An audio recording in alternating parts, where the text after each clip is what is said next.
मत्स्य विश्वविद्यालय के बीए तृतीय वर्ष के संस्कृत साहित्य के छात्रों का इस ई व्याख्यान में स्वागत है। आज हम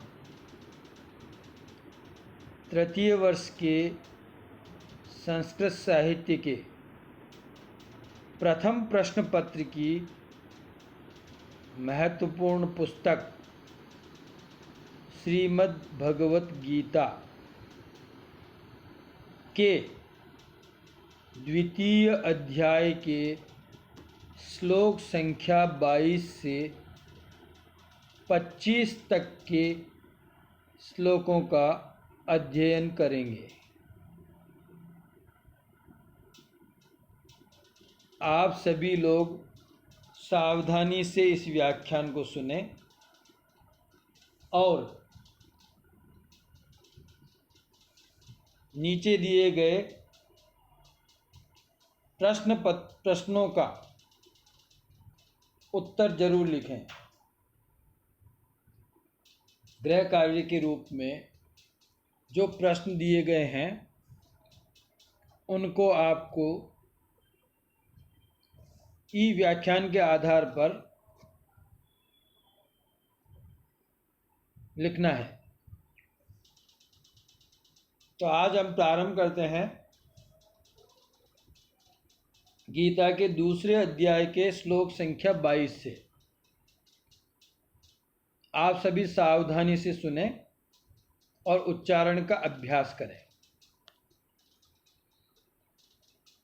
वासांसि जीर्णानि यथा विहाय नवानि गृह्णाति नरोपराणि तथैव शरीराणि विहाय जीर्णानि नन्यानि संयाति नवानि देहि।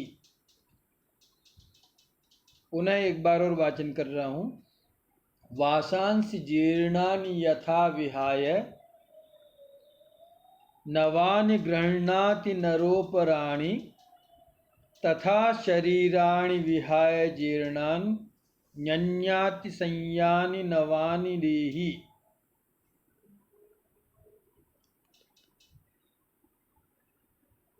इसमें कुल 16 पद है। इन 16 पदों में विभाजन के आधार पर पद विभाजन के आधार पर हम संख्यांकन करेंगे और वो संख्यांकन अन्वय के आधार पर होगा। 16 पदों का रूप इस प्रकार है। पदच्छेद में मैंने इसको किया है। सावधानी से सुने श्लोक और इस पदच्छेद को देखें। वासांसि जीर्णानि यथा विहाय नवानि गृह्णाति नरः अपराणि तथा शरीराणि विहाय जीर्णानि अन्यानि संयाति नवानि देहि। ये 16 पद है।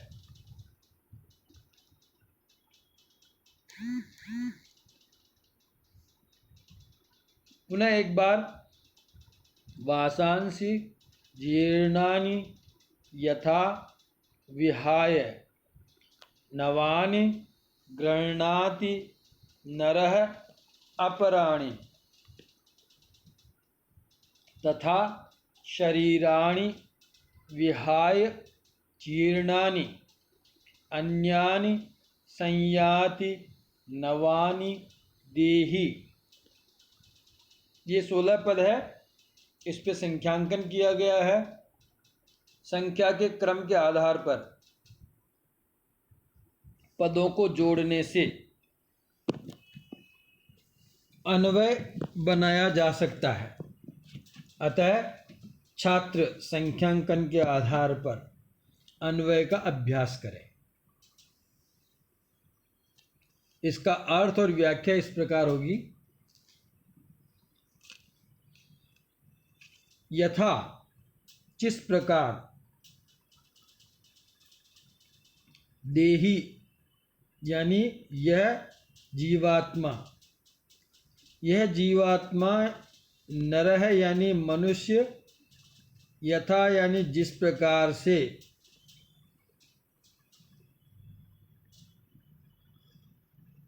जीर्णानि वासांसि पुराने वस्त्रों को विहाय यानी त्याग करके,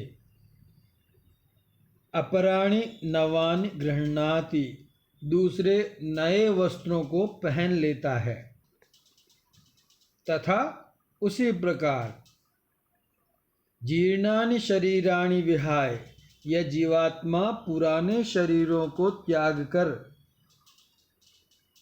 छोड़कर अन्यानि नवानि संयाति अन्य नए शरीरों को प्राप्त कर लेती है।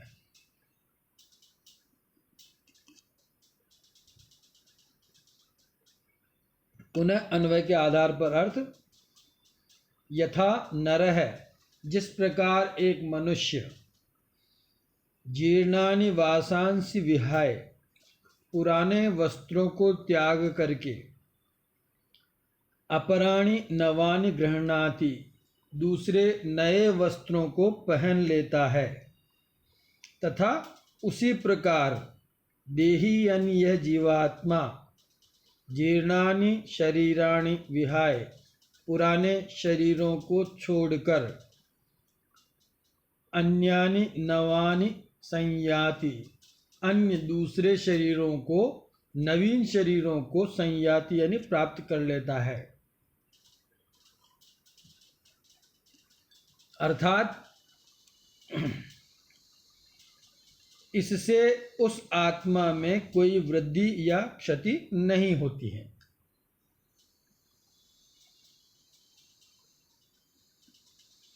इसकी व्याख्या इस प्रकार होगी,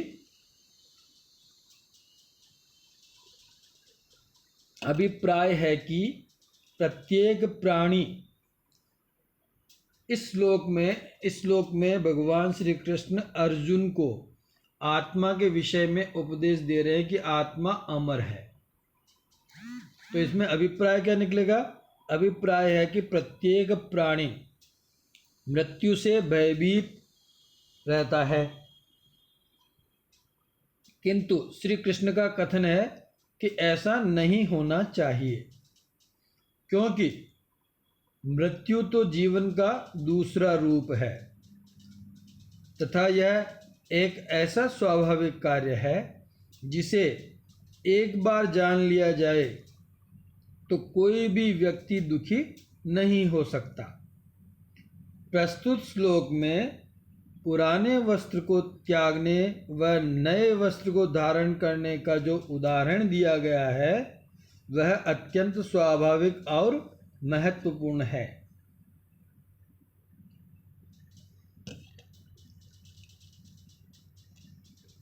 टिप्पणियाँ, इसमें निम्न टिप्पणियाँ होगी। विहाय, विहाय में वि उपसर्ग हा धातु प्लस ल्यप प्रत्यय। गृह्णाति, गृह्णाति में गृह धातु लट लकार प्रथम पुरुष एक वचन। देही में देह और इनी प्रत्यय, इससे शब्द बनेगा देहिन, और देहिन के प्रथमा के एक वचन में रूप बनेंगे देही। इसके रूप इस प्रकार चलेंगे, देही देहिनौ देहिनः। संयाति, संयाति में सम उपसर्ग या धातु लट लकार प्रथम पुरुष एक वचन।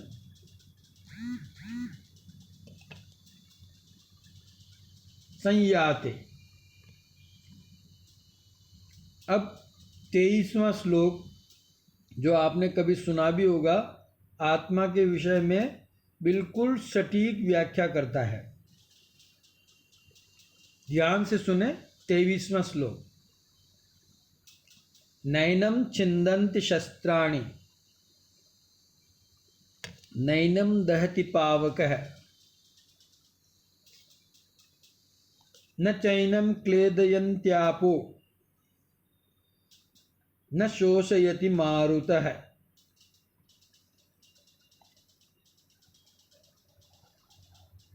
दोबारा, नैनम छिन्दन्ति शस्त्राणि नैनम दहति पावकः न चैनम क्लेदयन्त्यापो न शोषयति मारुतः। इस श्लोक में कुल 16 पद है। 16 पदों का स्वरूप इस प्रकार होगा, जब पदच्छेद हम करेंगे तब 16 पद हमारे सामने आते हैं। पदच्छेद को मैं बोल रहा हूँ, आप ध्यान से सुने। न एनम छिन्दन्ति शस्त्राणि, न एनम दहति पावकः,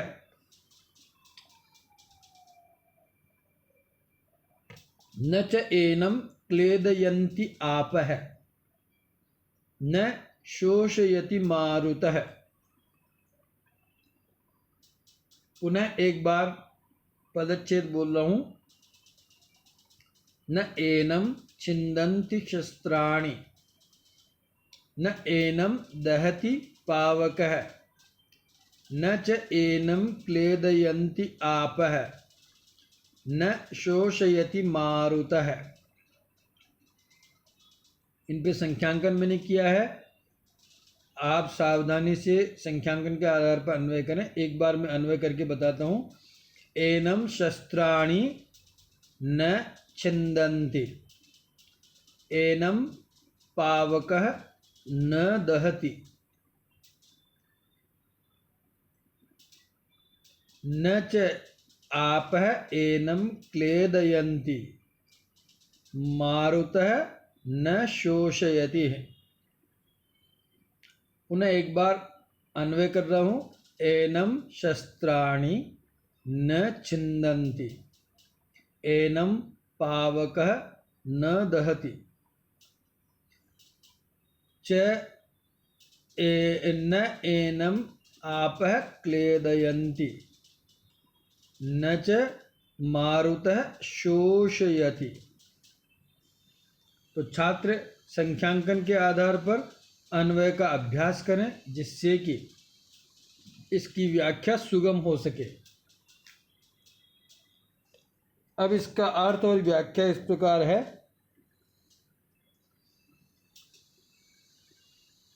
एनम शस्त्राणि न छिन्दन्ति, इस आत्मा को शस्त्र आदि नहीं काट सकते।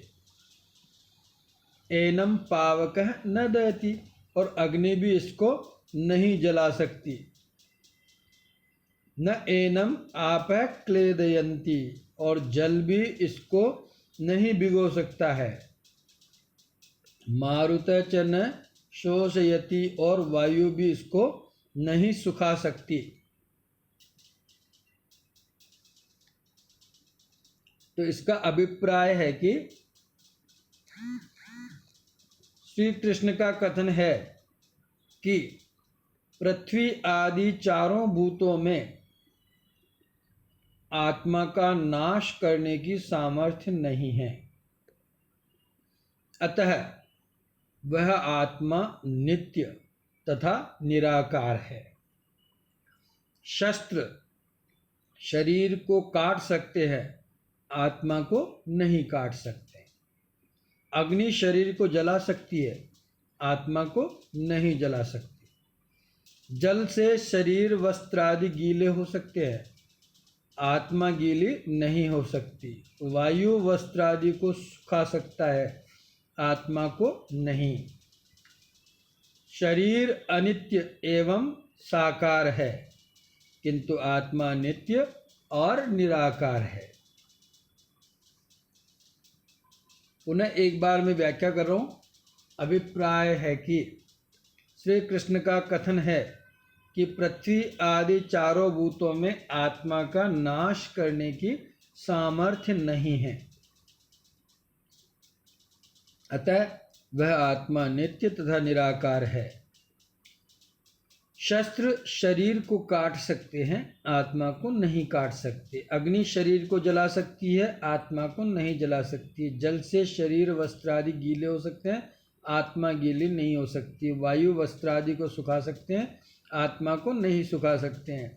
अतः शरीर अनित्य एवं साकार वस्तु है, आत्मा नित्य और निराकार है। अब इसमें टिप्पणियाँ लिखेंगे। टिप्पणियों में सबसे पहले आएगी छिंदंती। छिंद धातु काटना, लट लकार प्रथम पुरुष बहुवचन। दहती में दह धातु जलाना, लट लकार प्रथम पुरुष एक वचन। पावक में संधि विच्छेद ऐसे होगा, पौ धन अक है, एचो अवायाव से औ को आवादेश हो जाता। पावक का अर्थ होता है पवित्र करने वाली अग्नि,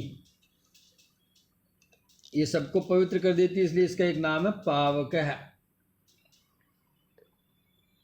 क्लेदयंती, क्लिद धातु गीला करना, लट लकार प्रथम पुरुष बहुवचन।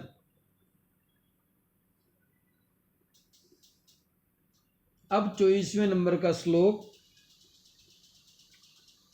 इस प्रकार है, जो परीक्षा की दृष्टि से महत्वपूर्ण है, छात्र ध्यान से इसको पढ़े। अच्छेद्यो यम दाह्यो यम क्लेद्यो अशोष्य एव च नित्यः सर्वगतस्थाणु रचलो यम सनातनः। अच्छेद्यो यम दाह्यो यम क्लेद्यो अशोष्य एव च नित्यः सर्वगतः स्थाणु रचलो यम सनातनः। इसमें कुल 14 पद है और नए तत्पुरुष समास के उदाहरण इसमें विशेषण बने हैं आत्मा के। इसमें 14 पद इस प्रकार है, पदच्छेद करेंगे जब पता चलेगा। अच्छेद्यः अयम अदाह्यः, अयम अक्लेद्यः, अशोष्यः एव च नित्यः सर्वगतः स्थाणुः अचलः अयम सनातनः। दोबारा पदच्छेद। अच्छेद्यः अयम अदाह्यः, अयम अक्लेद्यः, अशोष्यः एव च नित्यः सर्वगतः स्थाणुः अचलः अयम सनातनः। ये कुल 14 पद है। संख्यांकन के आधार पर छात्र अन्वय का अभ्यास कर सकते हैं। अन्वय एक बार में करके बताता दूं। अयम अच्छेद्यः अदाह्यः अक्लेद्यः अयम अशोष्यः एव च नित्यः सर्वगतः स्थाणु अचलः अयम सनातनः। इसका अर्थ इस प्रकार होगा। अयम अच्छेद्य, यह आत्मा न काटने योग्य है। अदाह्य, यह आत्मा जलाने योग्य नहीं है। अक्लेद्य, न गलाने योग्य है। अशोष्य एवच, और न ही सुखाने योग्य है। अपितु ये कैसी है? नित्य है, यह नित्य है। सर्वगत है, सभी जगह गई हुई, यानी सर्वव्यापक है। स्थाणु यानी स्थिर रहने वाली है। अचल है यानी ये अचल है। सनातन है, और ये सनातन है। सनातन का मतलब है सदा रहने वाली है। तो फिर इस पर कोई अपना प्रभाव कैसे डाल सकता है? जो स्थायी वस्तु है, जो स्थायी रूप से रहती है, नित्य रहती है, सनातन रहती है, सर्वव्यापक रहती है, उस पर कोई अन्य कैसे प्रभाव डाल सकता है? क्योंकि उसको उससे भी अधिक व्यापक और विस्तृत होना पड़ेगा, जो कि नहीं है। पुनः एक बार और अर्थ है, यह आत्मा न काटने योग्य है, न जलाने योग्य है, न गीला करने योग्य है और न सुखाने योग्य है, अपितु यह नित्य है, सभी जगह गई हुई है, स्थाणु यानी स्थिर रहने वाली है, अचल है, सनातन है, इसलिए कोई भी इस पर प्रभाव नहीं डाल सकता। तो इसका व्याख्या इस प्रकार होगी कि अभिप्राय है कि भगवान श्री कृष्ण का अर्जुन के प्रति आत्म विषयक उपदेश है कि आत्मा निषेधात्मक तथा स्वीकारात्मक स्वरूप वाली है। यानी निषेधात्मक स्वरूप में क्या है, शस्त्र, अग्नि, जल तथा वायु का इस पर कोई प्रभाव नहीं रहता, बल्कि यह तो कैसी है, सनातन कहने का अर्थ है सकारात्मक रूप में या स्वीकारात्मक रूप में क्या है, यह नित्य है, यह सभी जगह गई हुई है, सदा एक जैसी रहने वाली है, व्यापक है, सनातन है, कोई भी इस पर अपना प्रभाव नहीं डाल सकता। पुनः एक बार व्याख्या, अभिप्राय है कि श्री कृष्ण का अर्जुन के प्रति आत्मविषयक उपदेश है कि आत्मा के दो स्वरूप, निषेधात्मक और स्वीकारात्मक। निषेधात्मक स्वरूप में यह आत्मा चार भूतों से यानी शस्त्र, अग्नि, जल तथा वायु का इस पर कोई प्रभाव नहीं पड़ता है, यह उससे प्रभावित नहीं होने वाली है। और स्वीकारात्मक स्वरूप में क्या है कि यह नित्य है, यह सभी जगह गई हुई है, स्थिर रहने वाली है, अचल है और सनातन है, ये इसका स्वीकारात्मक स्वरूप है। इसलिए आत्मा का ये स्वरूप जान करके, दोनों प्रकार से जान करके उसकी पूर्णता का ज्ञान हो सकता है। टिप्पणियाँ इसमें इस प्रकार होगी, अच्छेद्यः न छेद्यः इति नए तत्पुरुष समास, अदाह्य न दाह्य नए तत्पुरुष समास, अक्लेद्यः न क्लेद्यः नए तत्पुरुष समास, अशोष्यः न शोष्य इति नए तत्पुरुष समास, सर्वगतः सर्वे गतः, स्थाणुः, स्थाणु का मतलब तिष्ठते, स्थाणुस् तिष्ठते, स्था धातु रुकना और नु प्रत्यय, अचलः न चलः इति नए तत्पुरुष समास।